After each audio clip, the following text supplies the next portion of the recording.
Yo, what's up guys? Kumusta ang lahat? So,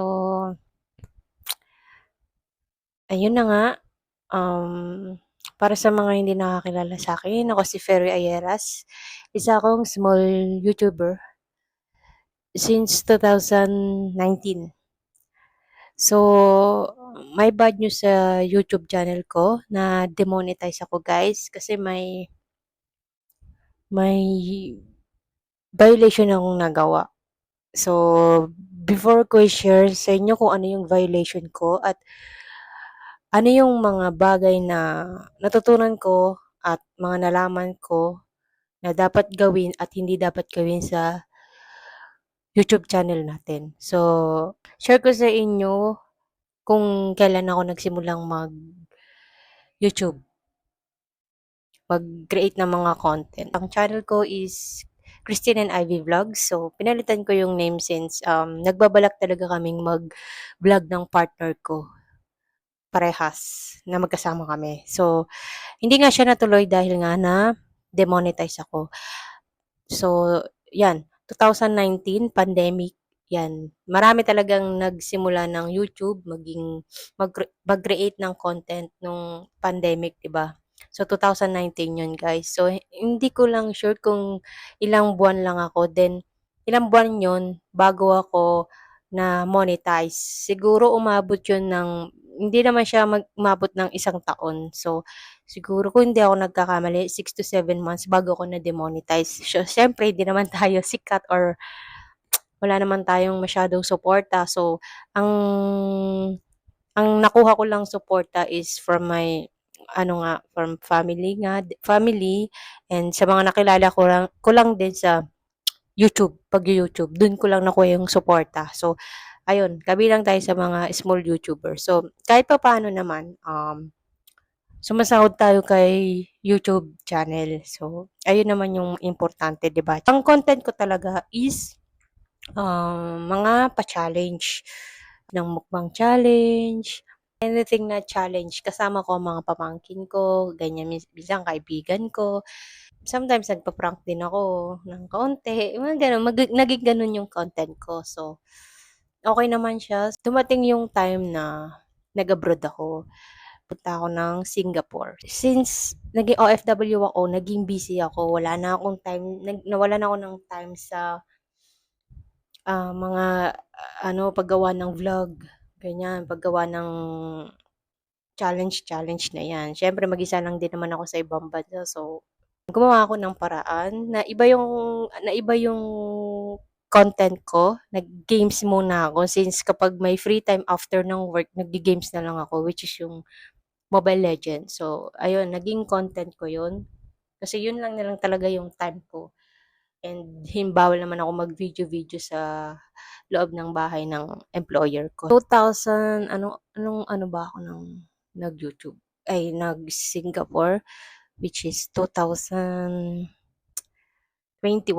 mga ganun. Kahit pa paano, may natanggap pa pala akong sahod nung nasa abroad ako. So, na-meet ko pa rin yung requirements para makasahod tayo.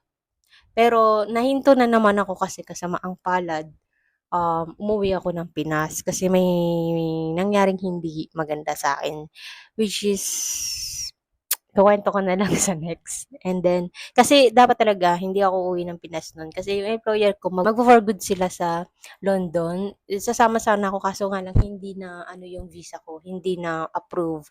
So nag-decide na lang ako umuwi kasi may pangyayari sa'king hindi maganda, hindi kaaya-aya at as in talagang gumuho mundo ko that time. So nahinto na naman ako sa pag-you-YouTube channel ko. So pag-uwi ko sa Pinas, nag-for good ako dito sa may probinsya. Siyempre hindi naman gano'n agad na parang yung pamumuhay dito hindi ko siya gano'n na-adapt. Nagbago na naman ako ng content, naging mga basta about sa mga province life, mga gano'n. So hindi naging click yung mga video ko. One time, naisip na ano, ewan ko kung bakit ko ginawa na hindi ko alam dahil siguro ano tayo eh, syempre gusto natin sumahod kay YouTube. Pero guys, hindi ko alam na bawal pala. Hindi ako aware na bawal pala. So, Eto na guys, kuwento ko sa inyo kung bakit ako na-demonetize ni lolo. Dahil trending si Daniel Padilla, Catherine, yung Katniel, and dahil idol ko yung SB19, so kumukuha ako ng picture sa ibang site. Parang gumawa ako ng picture compilation, parang gano'n, clip na puro picture nila. Hindi ako aware na bawal pala yun. Nung nagagawa ako ng compilation ng mga picture na yun, dinadagdagan ko naman siya ng background music, dinadagdagan ko siya ng description ng text, basta yung mga ganun na edit ko. Siguro yung mga picture na yon marami din kumukuha na ibang tao, so ina-upload din nila sa YouTube channel. So parang ang dating parang nagkakapare-parehas, 'di ba? Nagkakapare-parehas na ng content. So hindi ako naging aware dun, bawal pala siya. Yung pagkuha ko ng mga picture na yon ng halimbawa ng SB19, ng mga idol natin, yung ganyan. So yun yung nagpaano sa ano ko, sa nagpahamak sa channel ko. Yes, may fault naman din kasi ano, hindi nga siguro ako nagbabasa. Kasi nga, matagal na akong monetize eh. Kumbaga parang naging kampante ako. Hindi naman ako yung taong kumukuha ng ibang video lang, 'di ba? Talagang gumagawa ako ng sarili kong content. So siguro naaano lang ako that time kasi hindi nga gumagalaw yung subscriber ko, analytics ko, nahihirapan din akong sumahod buwan-buwan. So, parang sumagi lang sa isip ko na, what if sumabay ako sa trend?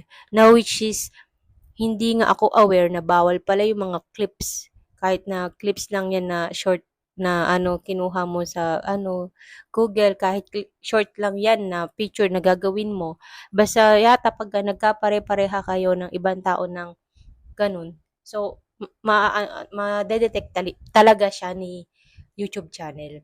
So, ganito nga guys, nanlumo talaga ako. Siyempre, pinaghirapan ko yung YouTube channel ko na monetize, 'di ba? Effort. Kahit pa paano nag-i-invest din ako noon kasi nagpapa-challenge ako. Yung challenge ko may pa-premyo ako, 'di ba? So, sobrang nanlumo talaga ako guys kasi 2019 eh, nasa akin na yan eh. Nasa akin na yung channel ko. Kahit sabihin nating small YouTuber lang tayo, hindi tayo ganun kasikat, hindi tayo katulad ng mga nila Sir Gavin or basta yung mga sikat na artista. Gumawa nga lang sila ng isang video nila, grabe na agad yung ano. Baka nga ma-meet na nila yung requirements ni Lolo na 4,000 watch hour, di ba? Sa atin kasi, sa simple lang, sa small YouTuber at simpleng mamamayan lang din tayo. So, ang hirap. Wala tayong gano'ng suporta sa ibang tao. Ang hirap. Ang hirap i-meet yung 4,000 watch hour. So, ayun, na-demonetize ako dahil daw reuse content ako. So, yes, tinanggap ko na lang yung kasi nga mayroon nga naman akong kinuha na hindi naman talaga sa akin. No, na-demonetize pala ako noong April 17. So, trinay ko pa rin siya guys na i-appeal. Gumawa ako ng video, inappeal ko talaga siya, pinakita ko kung paano ko inedit yung video ko. So, ang update doon, hindi pa rin talaga ako pinayagan. So guys, ipapakita ko dyan, ilalagay ko dyan kung bakit ako na-demonetize at ano yung dapat at hindi dapat. Para aware na rin tayo lahat. 'Di ba? Lalo na yung mga nagsisimula sa YouTube.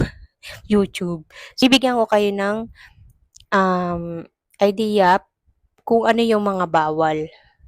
So, eto, yung mga dapat nating gawin sa YouTube natin, example, na allowed para ma-monetize is yung mga funny or thoughtful revision of content you didn't originally create.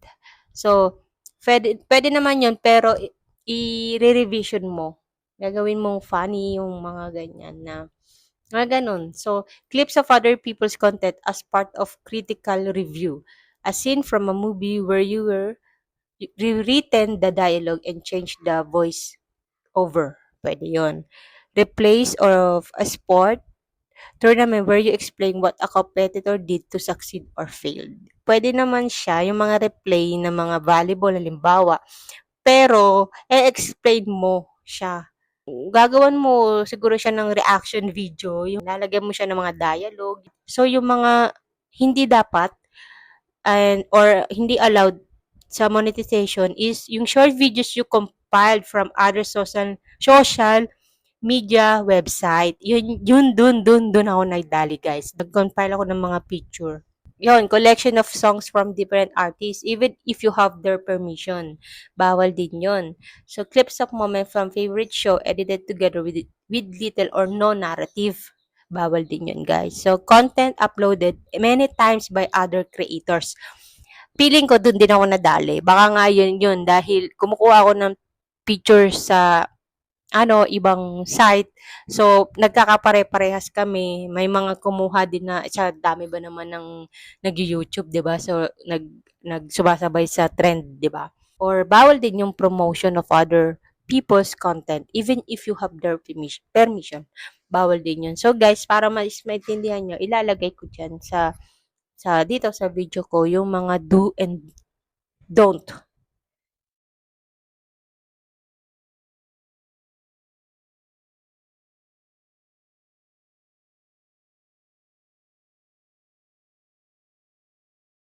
lang. So, nakakalungkot. Nakakalungkot kasi siyempre, 'di ba?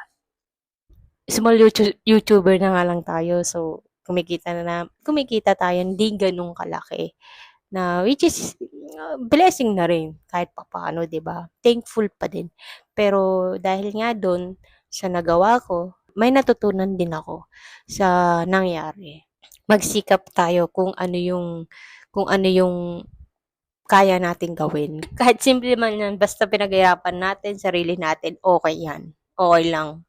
Makontento tayo sa kung anong meron tayo. Yun, wag tayong maghahangad ng sobra pero ano naman, yung way, mali naman pala yung way na ginawa natin.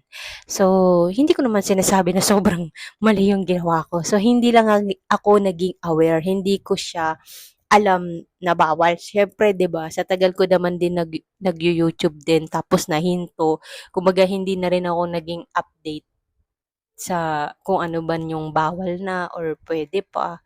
Ayun guys, shinare ko lang sa inyo yung nangyari sa akin kung bakit ako na-demonetize. Wag sana din mangyari sa inyo guys. Ayan, update lang pala sa YouTube ko sa mga nakakakilala sa akin ng mga kaibigan ko sa mundo ng YouTube. Halos kalahati ng watch hour ko yung nawala. Pwede pa akong mag-reapply, pero 90 days suspension yung nangyari sa channel ko. Then, bago ako mag-reapply, so, imimit ko ulit yung requirements na 4,000 watch hour. Halos kalahati yung nawala sa watch hour ko. Kaya, yun yung tinatrabaho ko ngayon, yung watch hour ko na maibalik para maka-reapply ako kay YouTube channel. So, yun na nga guys. Hanggang dito na lang guys. Sana may na-share ako or naitulong ako sa inyo kahit papaano. Lagi tayong magbasa sa mga policy ni YouTube channel. So, dapat maging maingat din tayo sa mga ina-upload natin. And maging kontento tayo sa kung ano yung kaya nating gawin. Huwag tayong maghangad ng sobra pero tapos sa maling paraan natin siya gagawin. So, ayun na nga guys. So, hanggang dito na lang guys. So, ayun. So, kung ano man yung gusto nyong tanungin, comment down below lang. Then, sasagutin natin yan hanggang sa makakaya ko guys. So, yun lang guys. So, abangan nyo yung mga a-upload kong video at gagawin naming challenge ng aking partner. So, sana supportahan nyo sa mga kaibigan ko dito sa YouTube channel. So, yun na nga guys. So, hanggang sa muli, ako po si Ferry Ayaras. Sana wag niyo pong kalimutan mag-like.